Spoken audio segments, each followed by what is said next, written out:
Olá, vamos começar o nosso curso de álgebra matricial com definição e exemplos de equações lineares e sistemas lineares. Vamos começar com as equações lineares. Primeiramente, o que é uma equação? Uma equação nada mais é do que uma igualdade envolvendo uma ou mais incógnitas ou variáveis. Temos aqui alguns exemplos. Então, observamos que nesses 6 casos nós temos igualdades, equação, equa, igualdade, e em todas elas nós temos variáveis. No nosso primeiro exemplo, nós temos a equação 3x igual menos 2y mais 4z mais 3. Então aqui as variáveis, as incógnitas são x, y e z, e nós temos aqui uma constante 3. Em todos os outros exemplos, nós vemos equações e incógnitas, ou variáveis. Então, aqui temos exemplos de equações. Mas dentro do universo das equações, nós temos um tipo especial, que são as equações lineares. Então, quando é que uma equação, quando é que uma igualdade envolvendo incógnitas, ela é dita linear? Quando, nessa equação, as parcelas são monômios de grau 1 ou constantes. Então, nós vamos ter uma restrição para o grau dos monômios, das parcelas envolvidas. Vamos voltar àqueles exemplos. Então, lá, a nossa primeira igualdade, a nossa primeira equação, nós tínhamos 3x igual a menos 2y mais 4z mais 3. Então, a gente percebe que os monômios, as parcelas, todas elas têm exatamente grau igual a 1. Nós temos x, que é a mesma coisa que x elevado a 1, y e z, todos aqui com grau 1. Se a gente pegar aqui esse outro exemplo, aí as nossas parcelas não são mais monômios de grau 1. Aqui nós temos grau 2, porque nós temos um produto de variáveis, né, de incógnitas, cada uma delas com grau 1, mas no produto esse monômio tem grau 2. Aqui nós temos, sim, uma equação linear, porque as variáveis envolvidas, que são 5, x1, x2, x3, x4 e x5, cada uma delas tem expoente igual a 1, ou seja, grau igual a 1. Portanto, é, sim, uma equação linear. Neste outro caso, claramente não temos equação linear. Os monômios têm grau diferente de 1. Neste outro exemplo, a gente poderia ser levado a dizer que não tínhamos equação linear, mas se nós multiplicarmos os dois membros por x vezes y, nós teremos, na verdade, a equação 3x igual a y. Desta forma, nós temos, sim, uma equação linear. E, por fim, aqui, claramente, também não temos grau 1, né? Uma vez que temos um radical, aqui teríamos um expoente racional, 1/2. Forma geral de uma equação linear. Se considerarmos o caso inicial, com apenas 2 variáveis, então uma equação linear para a gente nada mais é do que uma igualdade do tipo ax mais by igual a k. X e y são as variáveis, a e b são constantes, reais ou complexas, que multiplicam as variáveis. Nesses casos, a gente chama de coeficientes. E o termo que não aparece multiplicando variáveis, aquele termo que aparece isolado, ou que pode ser isolado na igualdade, a gente chama de termo independente. Então aqui nós temos uma equação nas variáveis x e y, onde os coeficientes são a e b, e o termo independente k. Se tivermos um caso com 3 variáveis, então a forma geral é a seguinte. Nós teríamos aqui as variáveis x, y e z, não necessariamente essas 3 letras, mas no nosso exemplo sim. Aqui os coeficientes a, b e c, e o termo independente k. Então esta seria a forma geral de uma equação linear. Perceba que todos os monômios aqui têm grau 1. Uma equação linear de 3 variáveis. E generalizando essa ideia, nós podemos ter aqui uma equação linear com n variáveis.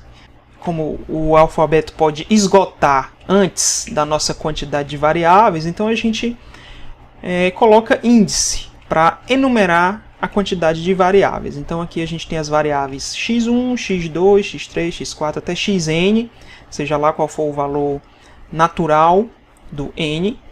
Da mesma forma, a gente enumera os coeficientes, a1, a2 até an, e o termo independente, k.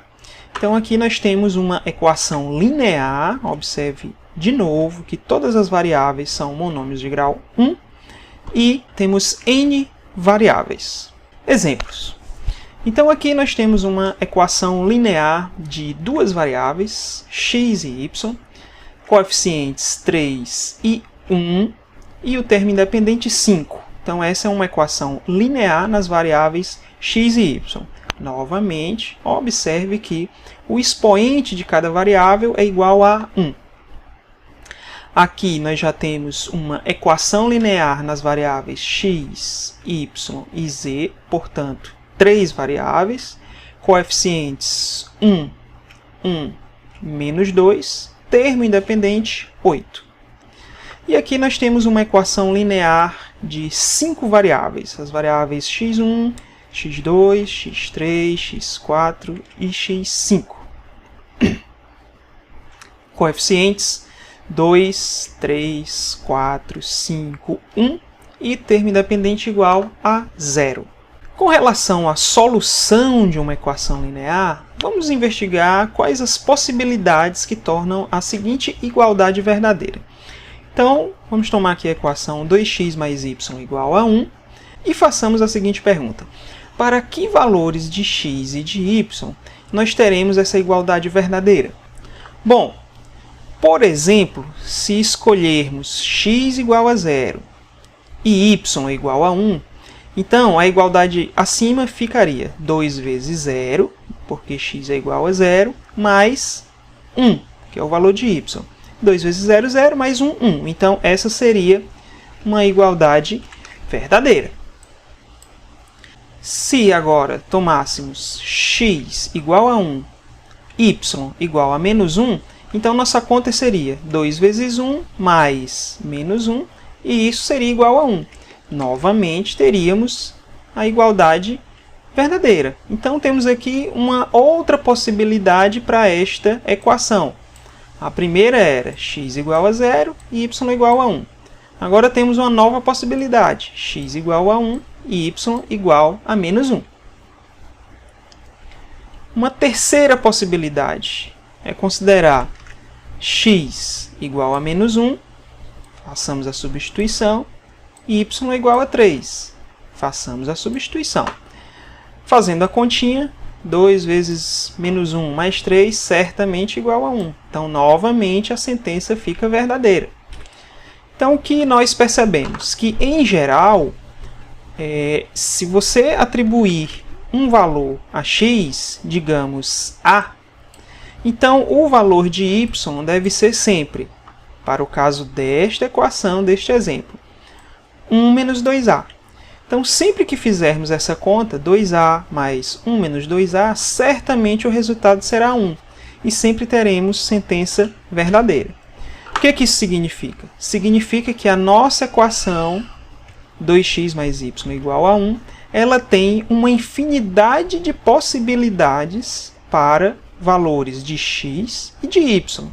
Ou seja, nós vamos dizer que essa equação tem infinitas soluções, porque temos infinitas maneiras de atribuirmos valores a x e a y, de modo que a sentença 2x mais y igual a 1 seja verdadeira. Agora vamos considerar uma equação de 3 variáveis, 3x mais 2y menos z igual a 0. Aí vamos fazer o mesmo procedimento que fizemos para a equação anterior, ou seja, investigar quais as possibilidades, quais os valores para x, y e z que tornam essa sentença verdadeira. Bom, vamos fazer inicialmente x igual a 0, y igual a 0, z igual a 0. Claramente, essa opção torna essa sentença verdadeira. Então, temos já uma solução para esta equação. Vamos considerar uma outra. X igual a 1, y igual a 0, z igual a 3. Quando fizermos a substituição, x igual a 1, y igual a 0 e z igual a 3 aqui na equação, é só fazer essa conta: 3 vezes 1, 2 vezes 0, menos o z, que é 3. Então, quando fizermos essa conta, de novo, obtemos 0 e, claro, a sentença é verdadeira. Se fizermos agora x igual a 0, y igual a 1, z igual a 2 e substituirmos na equação dada, claramente teremos a sentença verdadeira. Então, de novo, nós temos uma opção válida para a substituição desses valores. Em geral, então, se atribuirmos um valor qualquer a x, digamos A, e outro valor a y, digamos B, então o terceiro valor, o z da equação, ele vai depender do A e do B que a gente escolheu.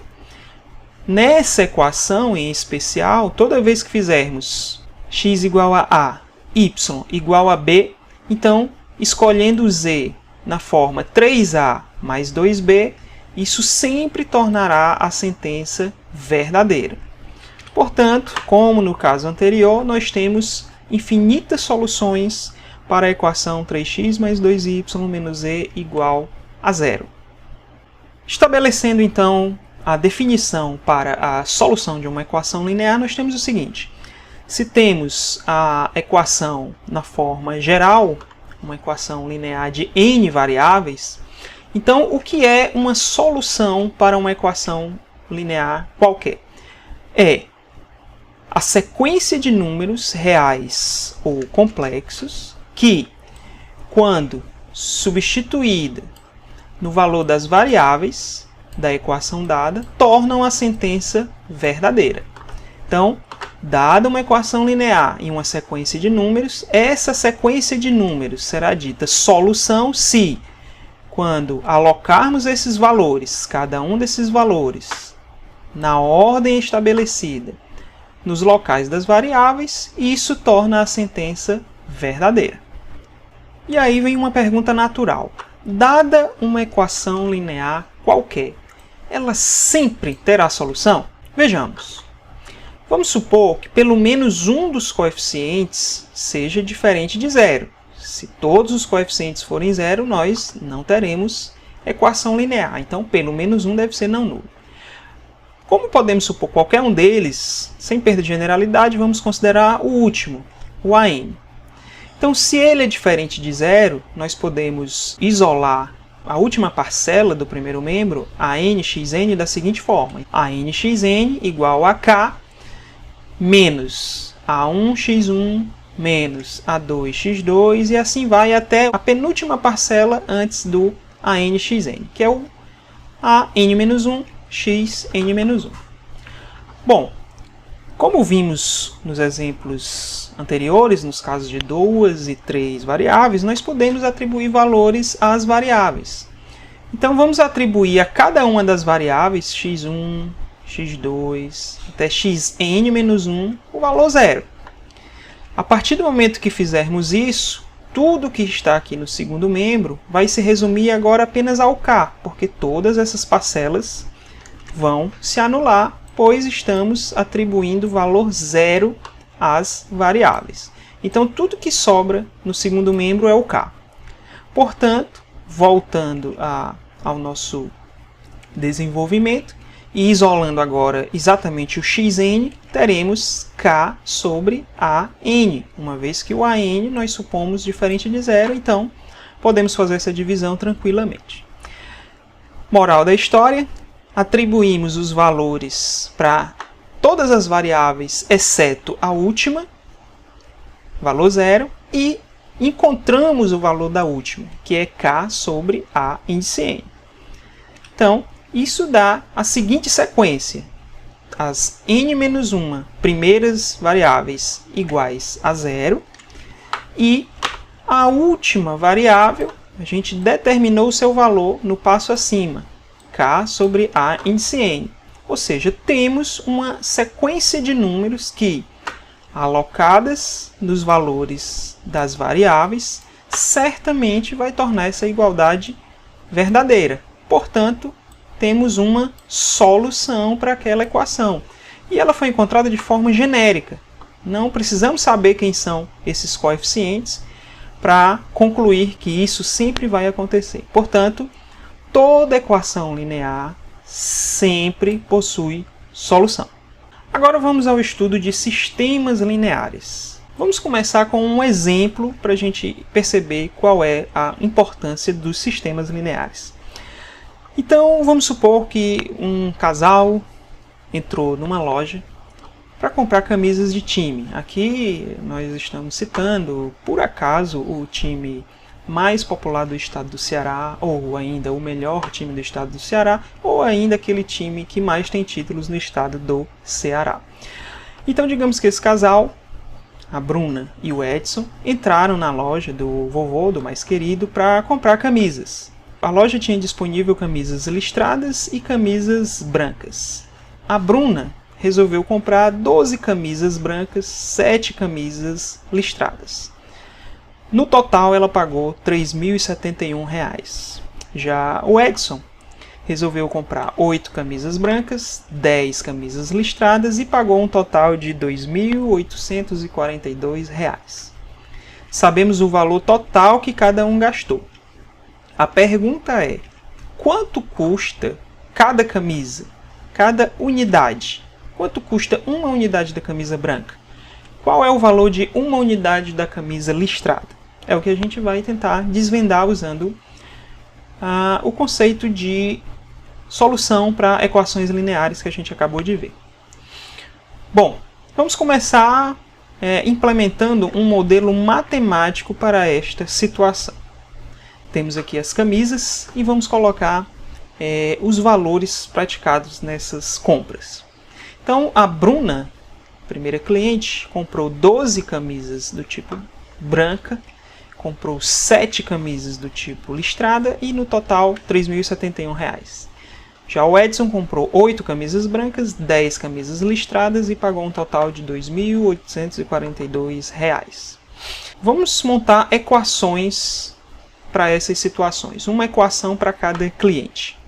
Então, no caso da Bruna, ela pagou 12 vezes o valor unitário da camisa branca, mais 7 vezes o valor unitário da camisa listrada. Somando esses valores, foi um total de R$ 3.071.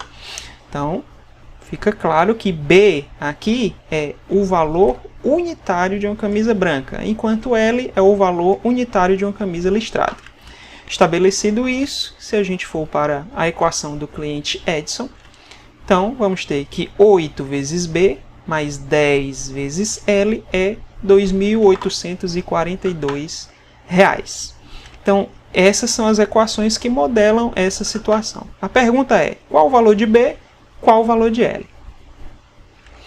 Nós temos então essas duas pistas que são as equações lineares. Se a gente pegar a primeira equação, a equação da cliente Bruna, 12B mais 7L igual a 3.071, nós podemos isolar o B e obter a seguinte expressão: 3.071 menos 7L dividido por 12. Então vamos chutar aqui valores para o L, para obter então valores para B, como a gente viu no primeiro exemplo. Se o nosso L fosse 49, ou seja, se uma camisa listrada custasse R$ 49, então necessariamente a camisa B, depois que a gente substituísse L por 49, necessariamente o valor de B teria que ser R$ 227,33. Bom, mas aí a gente não sabe se a camisa custa 49. E se a camisa custasse R$ 89, a camisa listrada? Se a camisa listrada custasse R$ 89, fazendo essa conta, então a camisa branca custaria R$ 204. Bom, vou chutar um outro valor aqui. Se fosse 149 a camisa listrada. Se a camisa listrada fosse 149, então fazendo a conta, a camisa branca seria 169. E você pode ficar aqui chutando valores para a camisa listrada indefinidamente. A Bruna não vai lhe dizer quanto custou, o vendedor da loja não vai lhe dizer quanto custou, e você fica chutando valores para a camisa listrada indefinidamente e vai obter infinitos valores para a camisa branca. Obviamente que essa é uma situação em que não O L não pode ser negativo. E também não vai, o valor total das camisas, né, o da listrada ou da branca, não vai poder passar R$ 3.071, porque senão a outra camisa custaria um valor negativo. Bom, então eu vou ficar por enquanto com esses três valores e vou trabalhar agora com a equação do cliente Edson. 8B mais 10L igual 2.842. Vamos chutar aqui alguns valores para a camisa listrada, agora nesse novo cenário, nessa nova equação, e ver se a gente tem a sorte de obter alguma coincidência. Por exemplo, se nessa equação a camisa listrada custar R$ 49,00, então o valor da branca é 294. Então observe que naquele primeiro cenário, o valor da camisa listrada sendo 49, implica que o valor da camisa branca é 227,33. Já aqui nós temos uma diferença. O valor da camisa listrada é o mesmo, mas o valor da camisa branca está diferente. Então, esse caso não serve para a gente, porque os preços praticados foram os mesmos para os dois clientes, para a cliente Bruna e para o cliente Edson. Então, não faz sentido ambos pagarem R$ 49,00 na camisa listrada, mas Bruna pagar um valor, Edson pagar outro valor. Então, essa possibilidade, camisa listrada valer R$ 49,00, está descartada. Se fosse R$ 89,00, nós temos a mesma situação. Se substituirmos L por 89, o valor de B na segunda equação, a equação do cliente Edson, é 244, que é diferente do valor que teoricamente teria sido praticado para a cliente Bruna. Então, essa situação também não serve, porque o valor da camisa listrada é o mesmo, mas o valor da camisa branca está diferente. Isso não pode. Os valores praticados devem ser os mesmos para todos os clientes que entrarem na loja. Já para a terceira opção, que a gente chutou lá para a cliente Bruna, 149, se a gente chutar esse valor de 149 para o cliente Edson, obtemos também R$ 169,00, assim como tinha acontecido para a cliente Bruna. Então a gente percebe que é uma opção para essa situação dizer que, os preços praticados para ambos os clientes foram os seguintes: camisa listrada custa R$ 149,00 e a camisa branca custa R$ 169,00, porque a gente observou esses dois valores funcionando para as duas equações. Então, apenas baseados em observações, nós podemos admitir, podemos concluir que a camisa branca custa R$ 169,00 e a camisa listrada custa R$ 149,00. Ou seja, nós temos uma mesma solução para as duas equações. Então, o par 169, 149 serve para a primeira equação e também para a segunda equação. Sempre que isso acontecer, de uma mesma solução servir para várias equações lineares simultaneamente, nós vamos dar um nome especial para essa situação. Então agora nós podemos definir o que é um sistema linear. Então, um sistema de equações lineares, ou simplesmente sistema linear, nada mais é do que um conjunto de equações lineares. É considerarmos várias equações lineares. E a solução de um sistema linear é aquele conjunto de valores que torna verdadeira todas as equações envolvidas. Ou seja, a solução de um sistema linear nada mais é do que a solução das equações lineares envolvidas, desde que sirva para todas elas simultaneamente. Por exemplo, se considerarmos aqui um sistema de 3 equações e 4 variáveis, e a sequência 1, 0, 1, 0, nós temos uma solução. Por quê? Porque se substituirmos em cada equação a sequência 1, 0, 1, 0 na ordem das variáveis x1, x2, x3 e x4, todas essas sentenças serão verdadeiras. Como todas elas são verdadeiras. Então, o que temos aqui é uma solução para esse sistema linear. Uma outra solução seria a sequência 12, menos 122, menos 48 e 56. Ou seja, para um mesmo sistema, nós podemos ter mais que uma opção, mais que uma solução. Nós vamos estudar isso mais à frente, essa questão da quantidade de soluções.